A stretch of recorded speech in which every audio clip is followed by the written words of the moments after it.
So, andito, ka-chamberling. Ang ingay. So, ganito lang ang gagawin nyo, ha. Atras natin yung bearing, ano. 1, 2. Ikot. Hangay. Swabe. Walang ingay. So, yan lang mga ka-chamberling ang diskarte sa walang ingay na transmission.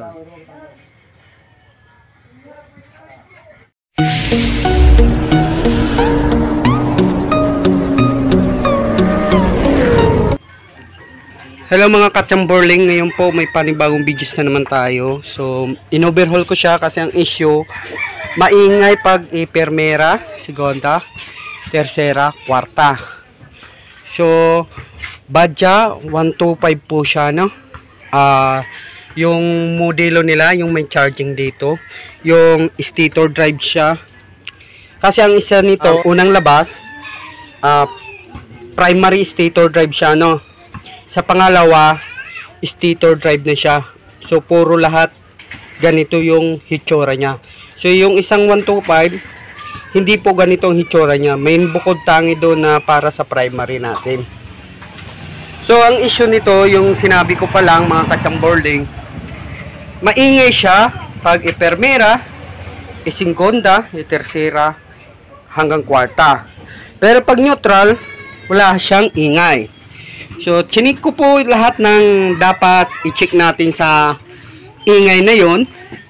So, ang may-ari, sabi niya overhaul. Kasi nga, ang feeling niya, yung stick bearing yung sira sa transmission. So, tinignan ko stick bearing. So, goods po, ano? Jen, si Ayaw, nagkaralat na din yung pyesa ko. Ay. Pinambayaan man lang nila. Ay, ay na. Dapat to makita mo man si Aya sa vlog mo.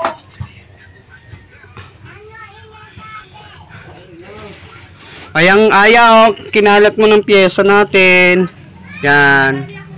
Yung mga anak ko. So, continuous tayo sa paliwanag natin, ano? Tinignan ko lahat ng gear. Kung may basag, wala naman. Walang bungi. Chinik ko lahat ng mga related sa transmission, ano? Yung clutch drum nya, yung shifting fork nya. Chinik ko yan lahat. Wala pong problema. So, mga goods po, ano? Goods yan. Chinik ko rin yung sigunyal nya. Kasi related rin yung sa transmission. Pag nagsisilik na tayo ng permera, hahatak na yung transmission. So, goods naman. May alog lang ang side bearing yung dalawa, pero hindi yung ang pinaka-issue. Chinik ko rin yung mga bushing niya. Eto, may alog na rin tong ang gear na to hanggang dito. Tingnan ko na rin yung clutch housing natin. So, wala pong problema yung mga ngipin niya. Ngayon, chinik ko manual. So, ganitong ginawa ko. Yung nahanap ko na ang sira. Ito, pakinggan nyo to, ha. Papaikutin ko to. Yan. Yan. So, dito ang may problema. Umiingay siya. So, bunutin natin, ano? Ayan. Ayan. So, nabunot na natin. So, naiwan po yung washer. Ito pong washer. Ayan. Dito nakalagay. So, ang issue, guys, ba't siya nag-iingay? Kasi itong bushing niya, ito na damit ko. alog na po yan. Papa, Alog na yan. Ito na party. Papa, Ayan. ito na damit ko, Papa. Ang nangyayari sa kanya, sumasayad itong dulo na gear sa mismong bearing. So, ayan. Nakikita yung kulay puti na yan. Yan. Yan. Yan. Makikita nyo. Yun. Yan. Diyan sumasayad yung gear natin. So, ang gagawin natin dito, papalitan natin siya ng bushing. Either naman, o diskartehan natin, para hindi na tayo bumili ng bushing, bibili tayo ng isang washer pa nito na manipis. Or, paatrasin natin ng konti yung bearing para hindi siya sumayad. So, yan ang pinaka problema niya, yung ingay pag kinakambyo na siya. Kasi pag neutral guys, pag neutral, yung umaandar lang yung makina, so ito po na transmission na secondary shafting, hindi po to umiikot hanggat hindi nyo po kinakambyo or hindi nyo siniselect yung permera, hindi po to umiikot. So ang umiikot lang po dyan yung primary natin sa may clutch housing. So ito lang po ang umiikot niyan. Ito. So pag sinilik mo na po ang permera, saka na siya iikot.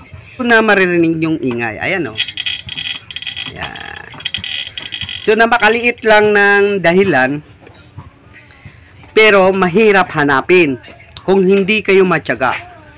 So hindi naman ako sa pinakamagaling, pero hindi naman ako yung pinakamahina. So yun lang.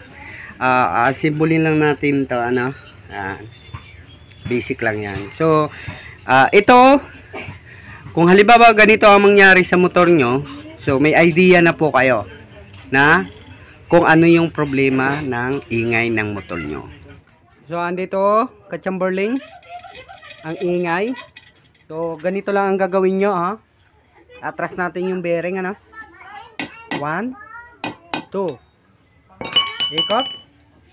Hangay, swabe, walang ingay. So yan lang mga ka-chamberling ang diskarte sa walang ingay na transmission.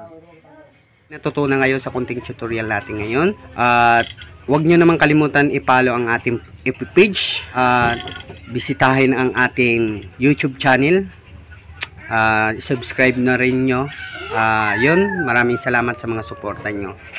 So marami pa po tayong paparating na mga videos or tutorial about sa motor, wirings, overhaul o ano dyan. So mga ka-chamberling, andito na po yung motor. Ginawa na natin. Andito si Boss Robing. Susubukan namin kung mga 5 minutes to 2 minutes kung bumalik yung ingay pag permera, segunda, tercera, kwarta hanggang genta. So nakabit na, hindi ko na napakita yung pagbuo ng makina. Tingnan namin.